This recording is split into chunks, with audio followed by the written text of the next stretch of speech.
ETF index mutual funds నేర్చుకుని stock మార్కెట్లో రాణించాలనుకుంటున్నారా? వెంటనే ఈ నెంబర్కి కాల్ చేయండి.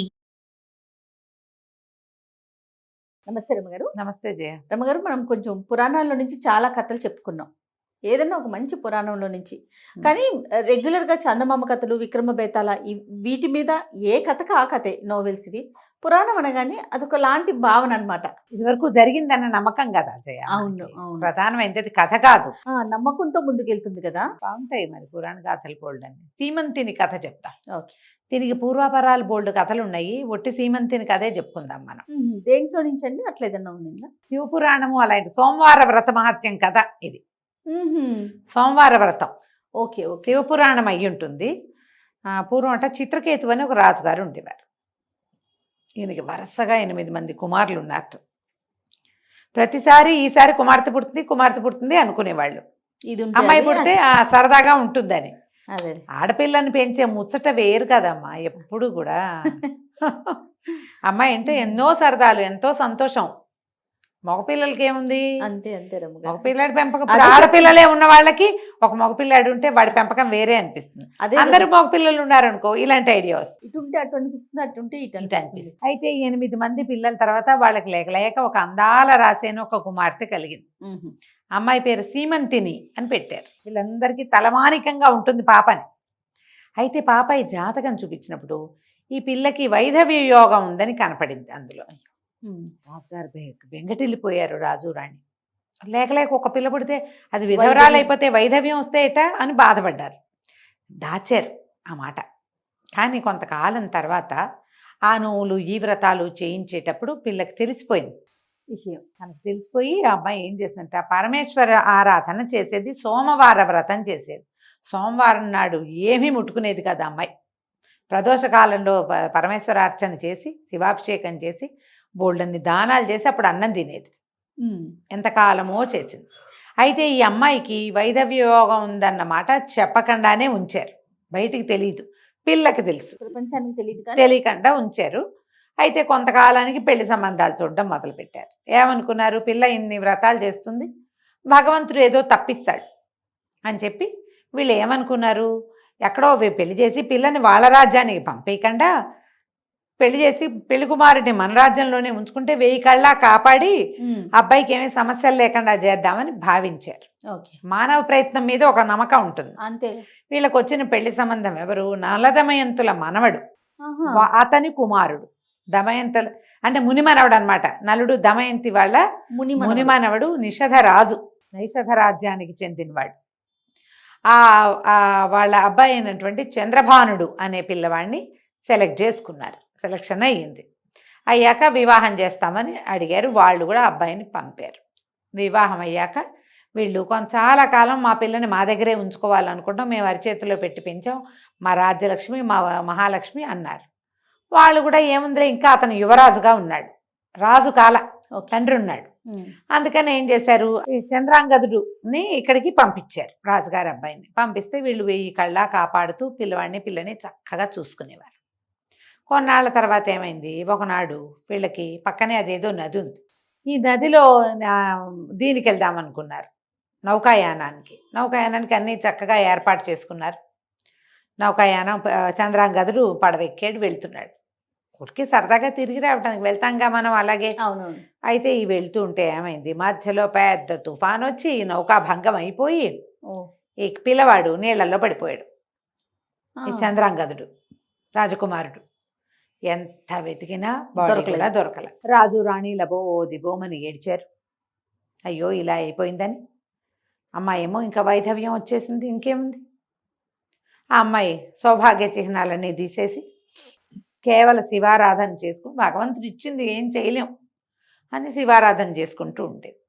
ఈ చంద్రాంగదుడు నీళ్లలో పడ్డవాడు గంగానదిలో ఒక ప్రత్యేక ప్రాంతంలో మునిగిపోయి కింద ఉన్న నాగలోకం చేరాడు. కొంతమంది నాగకన్యకలు ఈ సౌందర్యవంతుడైన కుర్రాన్ని చూసి తీసుకుపోయారు నాగలోకానికి. ఆ నాగలోకంలో వాళ్ళు చాలా సంతోషంగా ఉంచారు. అక్కడికి వెళ్ళేసరికి బోళ్ళని వింతలు విడ్డూరాలు ఎన్నో.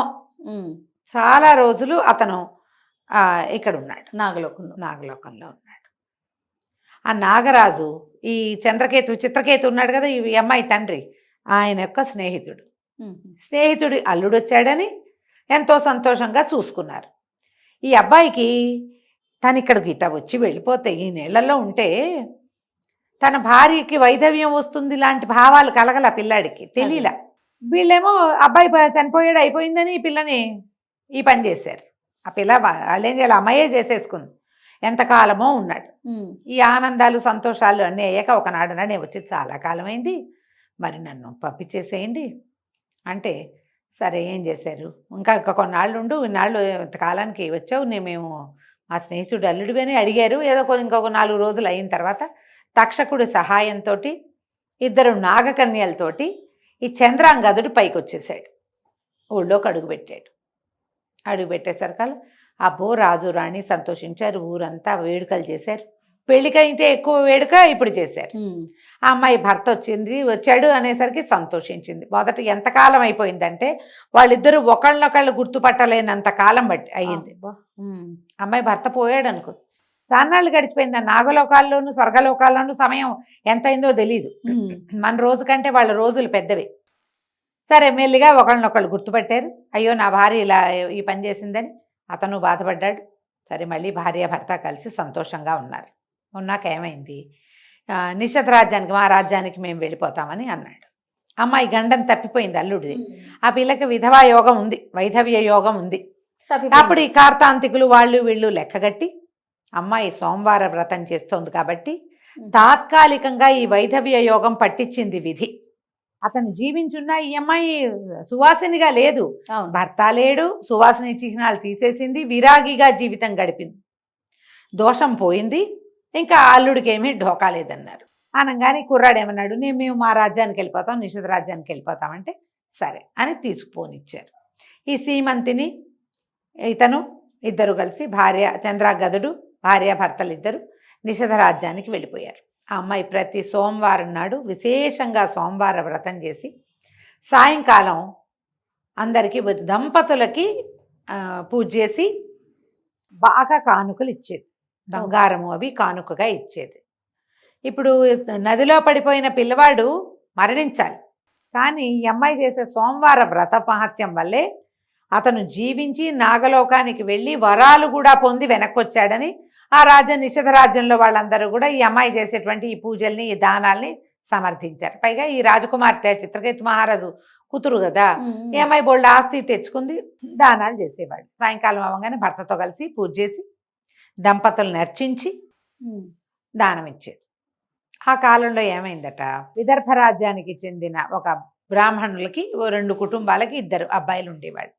వీళ్ళ పేరు సుమేధుడు, సోమేశ్వరుడు. ఈ కుర్రాళ్ళిద్దరూ గురుకులాలకు వెళ్ళి చదువుకున్నారు విదర్భలో. అయితే ఎంత బాగానో చదువుకున్నారు, చదువు అయిపోయాక ఇంటికి వచ్చేసారు. గురువుగారు పంపించేశారు, చదువు అయిపోయింది వెళ్ళిపోండి. ఈ వచ్చిన వాళ్ళిద్దరూ తండ్రులను అడిగారు, మా చదువులు అయిపోయినాయి, పెద్దవాళ్ళం అయ్యాం, మాకు వివాహాలు చేసుకోవాలనుంది, వివాహం చేసుకుంటాం చెయ్యండి అని తండ్రులను అడిగారు. అడిగితే తండ్రులేమో పేదవాళ్ళు, మీ వివాహాలు మేము చేయలేము నాయనా, మా దగ్గర డబ్బులు లేవు, రాజుగారిని అడగండి, రాజు ఏమైనా కనుక మీకు డబ్బిస్తే అవి పెట్టి మీకు వివాహాలు చేస్తామన్నారు. ఈ కుసుమేధుడు ఈ సోమేశ్వరుడు ఇద్దరు కలిసి విదర్భ రాజును చూడబోయారు. రాజుగారి దగ్గరికి వెళ్ళేసరికి రాజును అడిగారు, మేమిద్దరం వివాహాలు చేసుకోవాలనుకుంటున్నాం, మీరు ఏదైనా దానం చేస్తే వివాహం చేసుకుంటాము అని. రాజు నవ్వుతూ ఏమన్నాడు, మేమేం దానం చేస్తాము, నిషధ రాజ్యానికి వెళ్ళి సీమంతిని దానం చేస్తుంది, అక్కడికి వెళ్ళి తెచ్చుకోండి, బాగా భూరి దక్షిణలు ఇస్తుంది, పెళ్లి చేసుకోవచ్చు అన్నాడు. అనేసరికల్లా కుర్రాళ్ళు అన్నారు, కాదండి మేము విన్నాము, ఆవిడ దంపతులకే కదా దానం చేస్తుంటే, ఏముందో ఈ సోమేశ్వరుడు ఇంత నాజుగ్గా చక్కగా తెల్లగా అందంగా ఉన్నాడు, వీడికి ఆడవేషం వేయి, నువ్వు ఎలాగో అబ్బాయివే కదా, వీడు ఆడవేషం వేసుకుని భార్యాభర్తలుగా వెళ్ళి అక్కడికి వెళ్ళండి, చక్కగా దానం చేసుకుని తెచ్చుకుని చేరుకో పెళ్లి చేసుకోవచ్చు. రాజు నవ్వుతాలికి అన్నాడమ్మా, లేకపోతే మగవాడికి ఆడవేషం వేసి దానాలు తీసుకోండి అని చెప్పచ్చునా, తప్పు కదూ. ఆయన వేళాకోళంగా కుర్రాళ్ళు వివాహం కోసమని దానం అడగటానికి వచ్చారని వేళాకోళం చేశారు. ఈ కుర్రాళ్ళు ఇద్దరు ఇంటికి వెళ్ళి ఆవిడన్ని దానాలు చేస్తున్నప్పుడు మనం ఎందుకు చేయకూడదు అని ఆలోచించి సోమేశ్వరుడు అమ్మాయి వేషం వేసుకుని సుమేధుడు కుర్రాడుగానే బ్రాహ్మణ దంపతులుగా వెళ్ళారు నిషధ రాజ్యానికి. వెళ్ళిన తర్వాత ఎక్కడో దిగారు పూటకోళ్ళ ఇంట్లో. దిగుతారుగా సత్రంలో. దిగితే సోమవారం ఉదయమే ఆ సత్రంలో ఉన్న వాళ్ళు చెప్పారు, మీరు ఏదో కొత్తగా పెళ్ళైనట్టున్నారుగా, సాయంకాలం రాజ్యసభకి వెళ్తే అమ్మాయి గారు రాణి గారు నిషధ రాణి సాయంకాలం పూజ చేసుకుని దంపతులైన వాళ్ళని అర్చిస్తుంది, బాగా దానం చేస్తుంది, వెళ్ళి తెచ్చుకోండి అని చెప్పారు. మన వాళ్ళిద్దరూ పోయారు. అంతఃపురం బయట అంతా పెద్ద విశేషంగా పందిళ్ళు గిందిళ్ళు వేసి వాళ్ళంతమంది సైనికులు వాళ్ళు ఉన్నారు. చాలామంది బ్రాహ్మణ దంపతులు వెళ్తుంటే రండి రండి స్వాగతం అని తీసుకుపోతున్నారు. మన వాళ్ళిద్దరు కూడా పోయారు. చక్కగా తెల్లగా నాజుగ్గా ఉన్న సోమేశ్వరుడు ఆడవేషంలో మరీ ముచ్చటగా ఉన్నాడు. లోపలికి వెళ్ళిన తర్వాత సరే వీళ్ళకి అర్చన జరిగింది. భార్యాభర్త కలిసి కాళ్ళు గడిగి బొట్లు కాటికలు అన్నీ పెట్టి కుశలం కనుక్కొని భోజనం పెట్టి బోల్డ్ అంతా బంగారము డబ్బు ధనము దానం చేశారు. అన్నీ పుచ్చుకొని ఇంటికి వచ్చారు. ఓకే, ఇంకేముంది ఇంటికి వెళ్ళిపోదామని ఆడవేషం తీద్దామనుకున్నాడు మనవాడు సోమేశ్వరుడు. అక్కడ ఏం చెప్పారు, సోమావతి అని చెప్పారు పేరు. సుమేధుడు సోమావతి. సోమావతి తాలూకు స్త్రీ వేషం ఊడి రాల. వీడు ఆడవేషంలో ఉండటానికి పెట్టుకున్నవన్నీ జుట్టు ఆ స్త్రీ సవేషానికి సరిపడా పెట్టిన సామగ్రి అంతా సహజంగా స్త్రీలకు ఉండేలాగా అయిపోయింది. బాగుంది. వాడు మామూలు అవల, మగవాడు అవలేదు ఇంకా. అయ్యో, మగవాడికి ఉండవలసినవన్నీ పోయినాయి, ఆడవాళ్ళకు ఉండవలసినవన్నీ వచ్చేసాయి. లబో దిబో ఏం చేసినా వీడు మామూలుగా అవ్వలేదు. వాడికి తెలుస్తోంది నేను స్త్రీగా మారిపోయాను అని. అక్కడి నుంచి ఈ పక్కనుండ సుమేధుని చూస్తే సిగ్గేస్తోంది కూడాను. ఆ లక్షణాలు కూడా వచ్చేసాయి. ఏం చేయాలో తెలియలే. ఇద్దరు ఈ ధనం సామాగ్రి అంతా పుచ్చుకుని పరిగెత్తుకుంటూ ఇంటికి వెళ్ళారు. తల్లిదండ్రి ఆశ్చర్యపోయారు. పిల్లాడు తమ కొడుకు ఆడదానిగా మారిపోతే ఏ తల్లిదండ్రులకి ఇష్టం ఉంటుంది? అక్కడి నుంచి నానా గందరగోళము అయ్యింది. విదర్భరాజు దగ్గరికి వెళ్ళారు. రాజుగారు ఆశ్చర్యపడి, నువ్వు నవ్వుతాలు కన్నాను, చేశారుట్రా మీరు అన్నాడు. చేశారు. చేశాక ఇప్పుడు ఏం చేయాలి? అక్కడి నుంచి కార్తాంతకుల్ని వాళ్ళని వీళ్ళని పిలిచి అంతా జయించి ఎవరో మహర్షి గారు వస్తే నారద మహాముని వచ్చేటప్పుడు ఆయన్ని అడిగారు, ఇలా జరిగింది, ఇప్పుడు దీనికి పరిహారం చెప్పమంటే, సీమంతుని చేత స్త్రీగా దానం తీసుకున్నందుకు వీడికి స్త్రీ లక్షణం వచ్చింది. ఆమె చేసిన సోమవార వ్రత ఫలితం ఇది. భగవంతుడు కూడా దీన్ని మార్చడు. సోమావతిగా కంటిన్యూ చేసి ఈ సుమేధుడికి ఇచ్చి పెళ్లి చేసుకోండి, అంతే తప్ప రెండో మార్గం లేదు దీనికి. కానీ ఆ సోమవారం నాడు ఆ అమ్మాయి చేతి నుంచి తీసుకోవటం వల్ల, దానం తీసుకోవటం వల్ల వీళ్ళు విశేషంగా జీవిస్తారు. మీ అమ్మాయికి వచ్చిన ఇబ్బంది ఏమీ లేదు, హాయిగా ఉంటుంది అన్నాక ఇంకేం చేస్తారు, విదర్భరాజు తనే పూనుకుని ఈ సుమేధుడికి సోమావతికి వివాహం చేశారు. తర్వాత సోమవార వ్రతాన్ని గురించి ప్రచారం చేశారు. అంత ఫలితాన్ని ఇస్తుంది. ఆమె దంపతులుగా భావించింది కాబట్టి వాళ్ళు దంపతులు అయిపోయారు. ఇది సోమవార వ్రత మహత్యపు కథల్లో ఇది చెప్తారు, సీమంతిని కథ. ఓకే, బాగుంది కదా? చాలా బాగుంది రమ్మగారు. ఇప్పుడు మనం సప్త శనివారాల వ్రత కథ చెప్పుకున్నాం కదా, అట్లాగే సోమవార వ్రతానికి ఒక ప్రత్యేకమైన నియమాలు ఉంటాయా? సోమవారానికే ఇప్పుడు ఈ పుస్తకాల్లో పురాణాల్లో చెప్పబడిన విధానాలు కొన్ని కనపడతాయి జయ. మనం సోమవారం వ్రతం చేయాలనుకుంటే ఒకవేళ శివవ్రతం అంతేనా, పరమేశ్వరుడి పూజ, పొద్దున ఉదయకాలము అభిషేకం చేసుకోవటం, శివారాధన చేసుకుంటాం, సాయంకాలం ప్రదోష వేళల్లో మళ్ళీ శివారాధన చేసుకుంటాం, పగలు ఉపవసించి రాత్రి భోజనం చేస్తారు సోమవారాలకి. అలాగే సప్త శనివారాలుగానే సప్త సోమవారాలు చేసుకోవచ్చు. జన్మ సోమవారాలు ఉండేవాళ్ళు ఉంటారు. 40 సోమవారాలు చేస్తే విశేషమైన ఫలితం లభిస్తుంది అంటారు. పగలేం తినం, ఏదో పండు ఫలం అంతే, రాత్రికి భోజనం చేస్తాం. దీనికి ఏంటంటే ఈ ఉపవాసము దానికంటే కూడా ప్రధానమైనది అభిషేకం. శివుడికి శివాలయంలో శివ కానీ లేదా ఇంట్లో కానీ విశేషంగా ఈ ప్రదోషకాల అర్చన చాలా గొప్పది, అద్భుతమైంది. సాయంకాలం పూట చేస్తారు కదా, అది మంచిది. ఓకే, చేసుకోవచ్చు. తప్పకుండా. నమస్తే. నమస్తే.